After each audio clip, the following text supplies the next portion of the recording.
Salamlar, vaxtınız xeyir olsun. Mən Adgözəl Lakşin, insan psixologiyası metodisti. Boşuna deyilməyib ki, düz olsan, düz də qalacaqsan. Bu dəqiqə əksər şirkət yaxud dövlət müəssisələrində hər hansı bir növ düz bir düşüncə tərzini dilə gətirən insana sus, danışma heç harda kimi təzyiqlər göstərilir. Tutaq ki, bir şəxsi kimsə qohum-əqrəbası tapşırdıb və bu insan həddindən çox dərəcədə biraz qeyri-etik olsa da səviyyəsiz insandır və nəticə etibarı ilə də onun mənfilərini ört-basdır edirlər. Filankəsin qohumudur axı. Və insanların həyat tərzində düşüncə fazaları o qədər zəifləyir ki, artıq şəxsi həyatlarında da müsbəti ört-basdır edib, hansı ki, mənfi görünən müsbətlərdən söhbət gedir burada. Və nəticə etibarı ilə də düzlükdən kənarlaşırlar.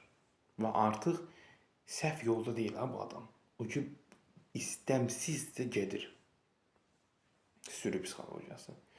Və insanların da hər zaman belə bir beyində faza var.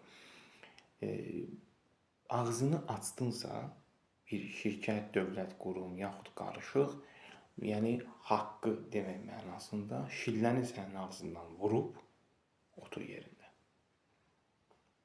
Danışma. Kar, lal, kör.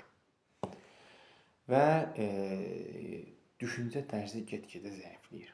Çalışın heç zaman, təbii ki, əksər insanlar, bir doğru bir ifadə var, deyir 5 manat çörək pulundan yana kimisindən haqqı, yəni doğrunu, səhvi, mənfini deməkdən qaçır.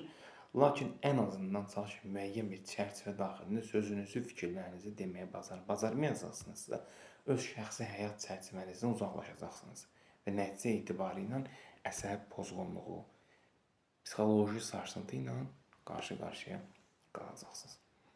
Bu qədər. Seanslarımız əyani və onlayn həyata keçirilir.